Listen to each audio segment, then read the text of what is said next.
नमस्कार दोस्तों, आइए जानते हैं उत्तर प्रदेश की आज की ताजा और बड़ी खबरें। वही आपने अभी तक वीडियो को लाइक और चैनल को सब्सक्राइब नहीं किया तो फटाफट से कर लीजिए ताकि यूपी की खबरें सबसे पहले आपको मिले। आज की पहली खबर, यूपी के इस जिले में 3 लाख लोगों की नहीं हुई ई-केवाईसी सार्वजनिक वितरण प्रणाली व्यवस्था के तहत कोटे की दुकानों से गरीब अन्न कल्याण योजना के तहत मुफ्त खाद्यान्न हासिल कर रहे ऐसे करीब 3 लाख लाभार्थियों की दिक्कत बढ़ेगी जिन्होंने ई-केवाईसी नहीं कराया है। ऐसे लोगों का नाम राशन कार्ड से कट सकता है, इससे उन्हें खाद्यान्न नहीं मिल पाएगा। हालांकि शासन की ओर से ऐसे लोगों को राहत दी गई है, उन्हें ई-केवाईसी कराने के लिए मौका दिया गया है। ऐसे लोगों का नाम व अपात्र लाभार्थियों का नाम राशन कार्ड से हटाने को शुरू कराए गए सत्यापन कार्य के तहत राशन कार्ड में जितने नाम हैं सभी का ई-केवाईसी कराने का कार्य शुरू किया गया है। करीब 5 माह पहले शुरू हुए ई-केवाईसी के कार्य में 12,09,500 लाभार्थियों में से 3 लाख से अधिक का ई-केवाईसी नहीं हो सका है। हालांकि शासन स्तर से ई-केवाईसी कराने के लिए अगले 3 माह तक का समय दिया गया है, जिसमें 100% लोगों ई-केवाईसी कराने का निर्देश दिया है। खालिस्तान कमांडो फोर्स से थे पीलीभीत एनकाउंटर में मारे गए आतंकी। यूपी के पीलीभीत में एनकाउंटर में मारे गए तीनों आतंकी खालिस्तान कमांडो फोर्स के सदस्य थे। उनके पास मिली 2 AK-47 गन, 2 ग्लॉक पिस्टल और 100 के करीब कारतूस मिलने से यह आशंका जताई जा रही है कि क्या ये तीनों आतंकी कुछ और खतरनाक इरादे लेकर यूपी आए थे या फिर पंजाब के गुरुदासपुर में पुलिस चौकी पर हमले के बाद पुलिस के पीछे लगने पर ये राज्य की सीमा पार कर छिपने के लिए ही यूपी आए थे। मारे गए तीनों आतंकियों की उम्र 18 से लेकर 25 वर्ष के बीच थी। उन पर पंजाब के गुरुदासपुर में पुलिस चौकी पर ग्रेनेड और बम फेंकने का आरोप था। एनकाउंटर के बाद पूरे पीलीभीत में अलर्ट जारी किया गया है। उत्तर प्रदेश के सभी जिलों में बारिश का अलर्ट। सहारनपुर और नोएडा में सोमवार सुबह बूंदाबांदी हुई। सुबह से ही यहां बादल छाए हैं। तेज हवा के साथ बूंदाबांदी होने से ठंड बढ़ गई है। यूपी के 28 जिलों में आज घना कोहरा छाया रहा। पश्चिमी यूपी के 6 जिलों में बूंदाबांदी के आसार हैं। पूरे प्रदेश में 27 दिसंबर से बारिश होने की संभावना है। इससे 4 दिन बाद गलन बढ़ जाएगी। मौसम विभाग के अनुसार विक्षोभ पर चक्रवात हावी हो रहा है, इसलिए आने वाले दिनों में ठंड और बढ़ेगी। उत्तर पश्चिमी हवाएं तो चली, लेकिन रफ्तार कम रहने से तापमान नहीं गिरा। नमी बढ़ने से घना कोहरा छा रहा है। दिसंबर के अंतिम सप्ताह में मौसम में बड़ा बदलाव होगा। महाकुंभ के कामों को देखने ग्राउंड पर उतरे योगी। महाकुंभ के कामों की हकीकत देखने के लिए सीएम योगी ग्राउंड पर उतरे हैं। दोपहर करीब 1 बजे वह प्रयागराज पहुंचे। करीब 3 घंटे वह महाकुंभ में रहेंगे। योगी ने सबसे पहले अरैल में बन रही टेंट सिटी का निरीक्षण किया, वहां की सुविधाओं की जानकारी ली। योगी ने काम में देरी होने पर अफसरों पर नाराजगी जाहिर की। फिर दारागंज में दशाश्वमेध घाट पहुंचे। यहाँ गंगा की पूजा कर आरती की, दूध से गंगा का अभिषेक किया। इसके बाद योगी मेला कार्यालय पहुंचे हैं। यहां अधिकारियों के साथ महाकुंभ के कामों की समीक्षा बैठक करेंगे। करीब 1 घंटे तक यह बैठक चलेगी। योगी सरकार का बड़ा कदम, टीबी मुक्त उत्तर प्रदेश के लिए व्यापक अभियान चलाएगी। प्रदेश भर में टीबी उन्मूलन की दिशा में प्रगति उत्तर प्रदेश सरकार ने मुख्यमंत्री योगी आदित्यनाथ के नेतृत्व में वर्ष 2025 तक प्रदेश को टीबी मुक्त करने का लक्ष्य रखा गया है। मुक्त बनाने का संकल्प लिया है। इस दिशा में विशेष अभियान चलाया जा रहा है जो 24 मार्च 2025 तक जारी रहेगा। इसके तहत टीबी रोगियों की पहचान, उनका इलाज और पुनर्वास का कार्य प्राथमिकता पर किया जा रहा है। प्रदेश के 15 जिलों में जहां टीबी के मामलों की दर अधिक है, अभियान को विशेष रूप से लागू किया गया है। इन जिलों में अयोध्या, सीतापुर, बाराबंकी, देवरिया, इटावा, अमेठी, बस्ती, फर्रुखाबाद, हाथरस, पीलीभीत, प्रतापगढ़, रायबरेली, रामपुर, सिद्धार्थनगर और सुल्तानपुर शामिल हैं। इन जिलों में समुदाय आधारित प्रयासों के जरिए टीबी के अज्ञात मामलों की पहचान और उनके समय पर इलाज को प्राथमिकता दी जा रही है। लखनऊ में बैंक के 42 लॉकर तोड़ने वाले का एनकाउंटर। लखनऊ में इंडियन ओवरसीज बैंक के 42 लॉकर तोड़ने वाले बदमाश और पुलिस की मुठभेड़ हुई। पुलिस ने एक आरोपी को पैर में गोली मार गिरफ्तार किया। उसके 2 साथियों को भी पकड़ा गया है। दूसरी कार में सवार 4 बदमाश फरार हो गए। गिरफ्तार आरोपियों से चोरी की नकदी, ज्वेलरी, एक देसी कट्टा, कारतूस, एक कार और लॉकर काटने वाला कट्टर बरामद हुआ है। दूसरी कार से भागे 4 बदमाशों को पुलिस की टीमें तलाश कर रही हैं। बैंक चोरी में शामिल सभी 7 आरोपी बिहार के रहने वाले हैं। पुलिस ने बताया, सोमवार सुबह मुखबिर ने पुलिस को सूचना दी कि बैंक के लॉकर काटने वाले बदमाश चिन्हट इलाके में हैं। कार से अयोध्या की तरफ जा रहे हैं। इस पर क्राइम टीम पूर्वी और चिन्हट पुलिस ने चेकिंग शुरू की। इस दौरान 2 कार में 7 संदिग्ध युवक नजर आए। कार रुकवाई तो वे पुलिस पर फायरिंग करने लगे। तीनों गाड़ी से उतरकर पुलिस पर फायरिंग करते हुए खेतों की तरफ भागने लगे। पुलिस की जवाबी कार्रवाई में एक बदमाश के पैर में गोली लग गई। पुलिस ने घायल आरोपी को अस्पताल भिजवाया। उसके दाएं साथियों को हिरासत में लेकर चोरी किए गए माल के बारे में पूछताछ की। वाराणसी के गोदौलिया में दुकानों पर चला बुलडोजर। वाराणसी के गोदौलिया चौराहे पर रोपवे के स्टेशन निर्माण के लिए सोमवार को बुलडोजर से अवैध अतिक्रमण हटाया गया। इस दौरान काफी गहमागहमी का माहौल रहा। कार्रवाई के दौरान सामने आए आशीष जायसवाल ने उक्त जमीन को अपनी बताते हुए विरोध दर्ज कराया। आशीष का कहना था कि उसने विकास प्राधिकरण से 1 हफ्ते का समय मांगा था जमीन से संबंधित दस्तावेज दिखाने के लिए। विकास प्राधिकरण ने बिना दस्तावेज देखे अचानक उसकी जमीन पर बुलडोजर चलवा दिया। प्राइमरी स्कूलों की अर्धवार्षिक परीक्षाएं में प्रश्न पत्र नहीं छपे। प्राइमरी स्कूलों की अर्धवार्षिक परीक्षाएं सोमवार से शुरू हो रही हैं। बीएसए कार्यालय ने प्रश्न पत्र नहीं छपवाए हैं, बल्कि हाथ से लिखे कक्षा 1 से 8वीं तक के बच्चों के प्रश्न पत्र की पीडीएफ बनाकर बीओ के माध्यम से स्कूलों के प्रधानाध्यापकों को भेजी है। प्रधानाध्यापक इस दुविधा में हैं कि पीडीएफ से प्रश्न पत्र की फोटोकॉपी कराएं या फिर ब्लैक बोर्ड पर प्रश्न लिखकर परीक्षा कराएं। फोटोकॉपी का बजट भी नहीं है। इससे प्रधानाध्यापक और शिक्षकों में भारी आक्रोश है।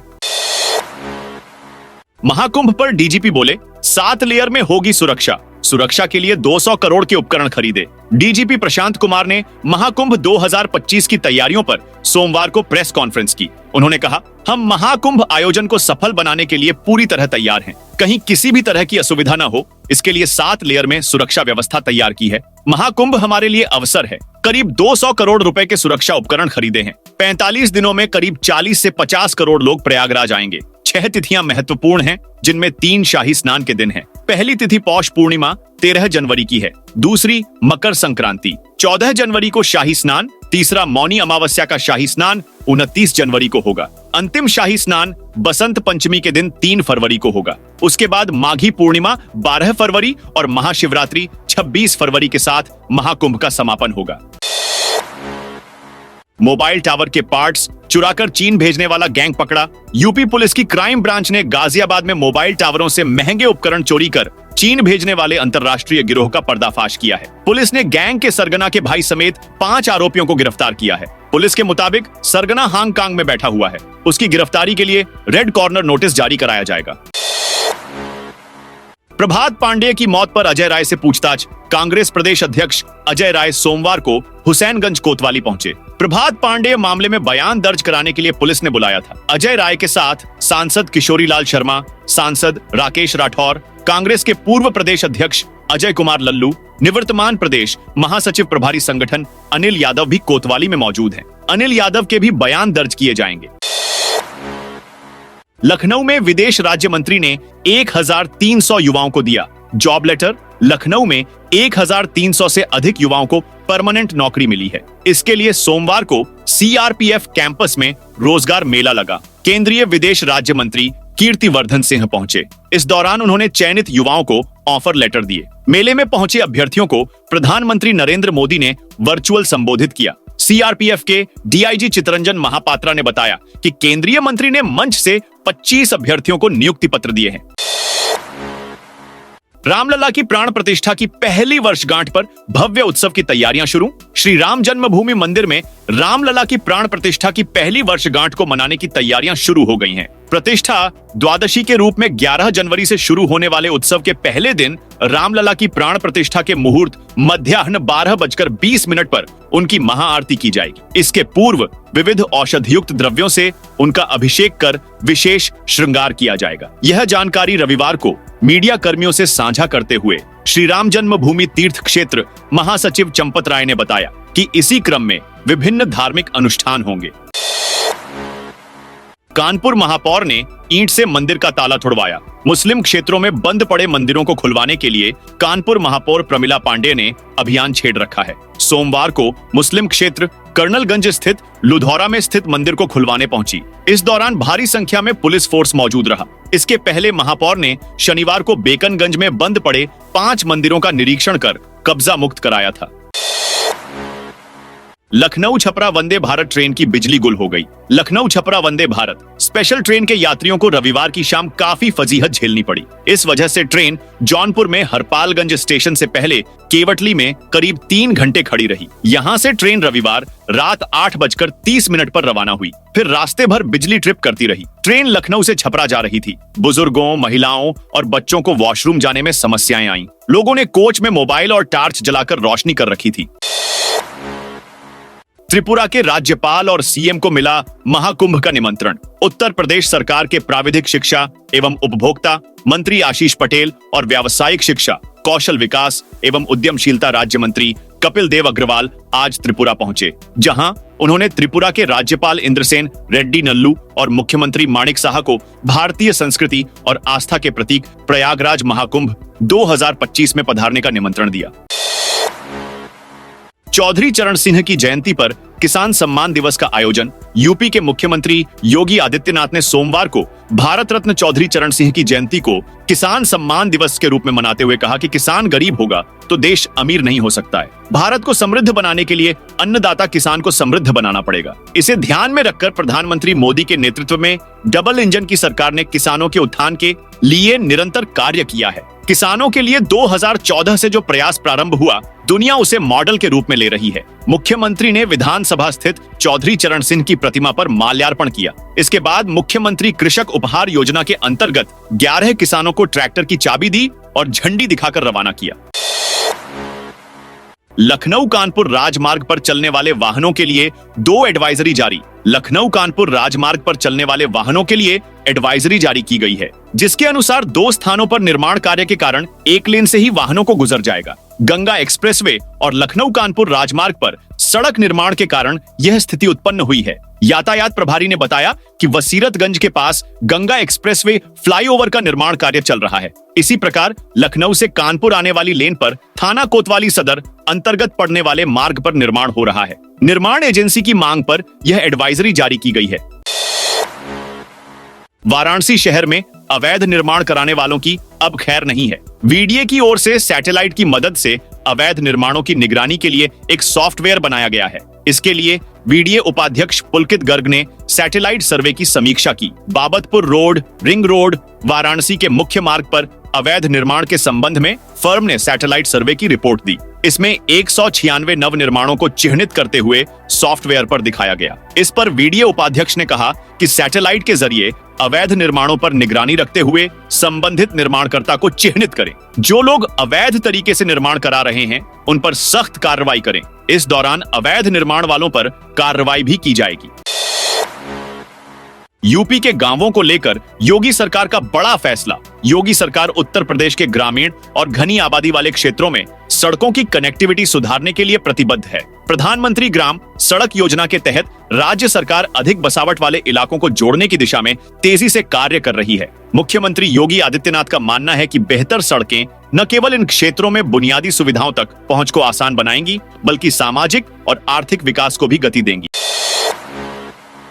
अंबेडकर नगर में 80 जगहों पर लगा ओटीएस योजना का शिविर। अंबेडकर नगर जिले में बिजली विभाग द्वारा बकाया बिजली बिल पर छूट देने के लिए चलाए जा रहे एक मुश्त समाधान ओटीएस योजना को उपभोक्ताओं का शानदार समर्थन मिल रहा है। बीते रविवार को जिले के सभी 4 विद्युत वितरण खंडों के 80 स्थानों पर शिविर लगाए गए। इन शिविरों में बड़ी संख्या में उपभोक्ता पहुंचे और अपने बकाया बिजली बिल का भुगतान किया।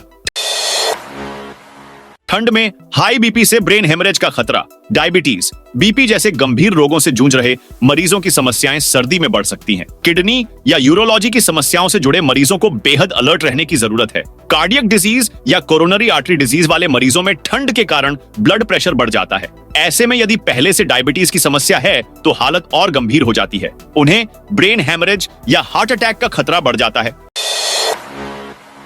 अयोध्या काशी की तर्ज पर यूपी के इन 5 जिलों का किया जाएगा पर्यटन विकास। पर्यटन विभाग ने 5 जिलों लखीमपुर खीरी, हरदोई, अमेठी, उन्नाव व फर्रुखाबाद के 5 मंदिरों का पर्यटन विकास कराने की तैयारी शुरू कर दी है। इसके लिए धनराशि भी शासन ने स्वीकृत कर दी है। उत्तर प्रदेश राज्य पर्यटन विकास निगम को इन कार्यों के लिए कार्यदायी संस्था बनाया गया है। प्रदेश में लगातार बढ़ रहे धार्मिक पर्यटन के मद्देनजर विभाग की कोशिश है कि इसी वित्तीय वर्ष में हर जिले से कम एक धार्मिक स्थल को पर्यटन विकास की योजना में शामिल कर लिया जाए। सीएम योगी का निर्देश, खिचड़ी मेले में भी झलके गोरक्ष नगरी की समृद्धि, दिखे विकास की ब्रांडिंग। मुख्यमंत्री योगी आदित्यनाथ ने कहा कि मकर संक्रांति से महाशिवरात्रि तक चलने वाला खिचड़ी मेला गोरखपुर के विकास की ब्रांडिंग का भी महत्वपूर्ण अवसर होगा। यहाँ के सकारात्मक बदलाव की ब्रांडिंग खिचड़ी मेले में भी दिखनी चाहिए। प्रशासन का प्रयास होना चाहिए कि मेले में जो भी श्रद्धालु आए वे गोरखपुर के प्रति अविस्मरणीय सकारात्मक छवि अपने मन में संजो कर जाएं। रोते बिलखते बैंक पहुंचे ग्राहकों ने खाली किए लॉकर। इंडियन ओवरसीज बैंक में रविवार को पड़ी डकैती के दूसरे दिन सुबह 9:30 से ही लोग अपने लॉकर देखने पहुंचने लगे थे। बैंक के अधिकारी व कर्मचारी ग्राहकों को समझाने का प्रयास कर रहे थे, लेकिन लॉकर धारक कुछ सुनने को तैयार नहीं थे। बैंक ने सोमवार को सुरक्षा की दृष्टि से 2 बंदूकधारी भी तैनात करवा रखे थे। अगर यही व्यवस्था लॉकर टूटने से पहले होती तो शायद लॉकर न टूटे होते। जैसे ही बैंक खुलता है वैसे ही एक साथ कई ग्राहक बैंक में प्रवेश करने के लिए आगे बढ़ते हैं। तभी गार्ड ग्राहकों से आग्रह करता है कि एक एक करके जाएं। यह ग्राहक कोई खाते से पैसा निकालने नहीं आए थे, सभी को अपने लॉकर देखने थे। अगले सर्वेक्षण में हरियाली बढ़ाने में यूपी होगा नंबर 1। भारतीय वन सर्वेक्षण की 2023 की ताजा रिपोर्ट में प्रदेश हरियाली बढ़ाने के मामले में देश में दूसरे नंबर पर आया है। यह रिपोर्ट वर्ष 2021 में हुए सर्वेक्षण के आधार पर तैयार की गई है। सैटेलाइट इमेज पर आधारित इस सर्वे में वर्ष 2018 तक के पौधारोपण अभियान का असर दिख रहा है। योगी सरकार ने वर्ष 2019 व उसके बाद जन आंदोलन के जरिए बड़े पैमाने पर पौधारोपण अभियान चलाया है। ऐसे में अगली सर्वेक्षण रिपोर्ट में उत्तर प्रदेश देश में नंबर 1 पर आने की पूरी उम्मीद है। संभल में बांके बिहारी मंदिर के बाद अब 3 मंजिला बावड़ी 4 कमरे मिले। संभल के चंदौसी के मुस्लिम बहुल मोहल्ला लक्ष्मणगंज में बांके बिहारी मंदिर के बाद कुछ ही दूरी पर खाली प्लॉट में दबी मिली एक 150 पुरानी बावड़ी की तलाश में दूसरे दिन रविवार को खुदाई हुई। खुदाई में बावड़ी में 4 कमरे निकले हैं। बावड़ी में सुरंग जैसा भी रास्ता है। अधिकारियों का कहना है कि बावड़ी की खुदाई जारी रहेगी। बांके बिहारी मंदिर के पास स्थित बावड़ी शनिवार को मिली थी। रविवार की सुबह प्रशासन और नगर पालिका की टीम वहां पर पहुंची और खोदाई शुरू की गई। जयंत ने रालोद के सभी प्रवक्ता हटाए। राष्ट्रीय लोकदल प्रमुख जयंत चौधरी ने पार्टी के सभी प्रवक्ताओं का हटा दिया है। राष्ट्रीय महासचिव त्रिलोक त्यागी ने इसकी पुष्टि की। उन्होंने बताया कि 9 प्रदेश और 6 राष्ट्रीय प्रवक्ता हटाए गए हैं। नए प्रवक्ताओं की घोषणा जल्द की जाएगी। रालोद के संस्थापक चौधरी चरण सिंह की जयंती के दिन लिया जयंत का यह एक्शन चर्चा में है। पार्टी का कहना है कि यह प्रवक्ता जनता और मीडिया के बीच सक्रिय नहीं थे। त्रिवेणी के तट पर 51 करोड़ की लागत से तैयार हो रही अद्भुत डोम सिटी उत्तर प्रदेश सरकार महाकुंभ 2025 को दिव्य, भव्य और आधुनिक स्वरूप देने के लिए नई पहल कर रही है। इसी कड़ी में महाकुंभ नगर के अरेल क्षेत्र में देश की पहली डोम सिटी तैयार की जा रही है। यह अद्भुत सिटी 41 करोड़ रुपए की लागत से बन रही है और 3.25 हेक्टेयर क्षेत्र में फैली हुई है। इस परियोजना को उत्तर प्रदेश पर्यटन विभाग और एक निजी company evo life space private limited मिलकर तैयार कर रहे हैं। डोम सिटी में श्रद्धालु 360 डिग्री व्यू के साथ महाकुंभ का नजारा ले सकेंगे। इसके डोम पूरी तरह बुलेट प्रूफ और फायर प्रूफ हैं। यह परियोजना महाकुंभ में आने वाले करोड़ों श्रद्धालुओं के लिए आधुनिक सुविधाओं और आध्यात्मिक अनुभव का अद्भुत मेल प्रस्तुत करेगी। लखनऊ में आप नेताओं ने अमित शाह का पुतला फूंका। लखनऊ में आम आदमी पार्टी के कार्यकर्ताओं ने गृह मंत्री अमित शाह के खिलाफ विरोध प्रदर्शन किया। कैसरबाग स्थित स्वास्थ्य भवन चौराहे से विधानसभा की ओर बढ़ रहे कार्यकर्ताओं को पुलिस ने रोका। आप पार्टी के कार्यकर्ताओं ने गृह मंत्री के खिलाफ नारेबाजी करते हुए पोस्टर जलाया। प्रदर्शन कर रहे कार्यकर्ताओं ने अमित शाह पर बाबा साहब भीमराव अंबेडकर के अपमान का आरोप लगाया। रेलवे स्टेशन पर बनेंगे खानपान के 2 स्टॉल। शहर के रेलवे स्टेशन रायबरेली पर यात्रियों की सुविधा के लिए खानपान के 2 नए स्टॉल बनाए जाएंगे। इसके लिए रविवार को काम शुरू कर दिया गया। एक स्टॉल प्लेटफार्म नंबर 1 और दूसरा प्लेटफार्म नंबर 2 पर बनेगा, जिसका संचालन नए साल के जनवरी महीने में शुरू होने की उम्मीद है।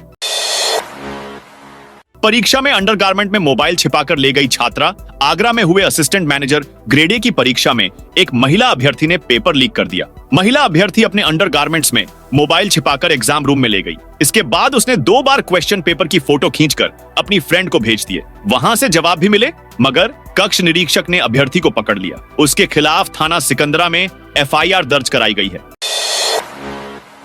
संभल में मिली एक 150 साल पुरानी बावड़ी महिला ने किया चौंकाने वाला दावा, उत्तर प्रदेश के संभल में मंदिर कुआं और अब 150 साल पुरानी बावड़ी मिला है। चंदौसी के लक्ष्मणगंज इलाके से यह बावड़ी मिली है। यह बॉडी 400 वर्ग मीटर में फैली हुई है और इसकी गहराई 250 फीट है। फिलहाल जिला प्रशासन बावड़ी की खुदाई करवा रहा है। इस बीच बावड़ी की एक वारिस भी सामने आई है। सुरेंद्र बाला रानी की पोती ने बावड़ी को लेकर अपनी यादें बताई हैं।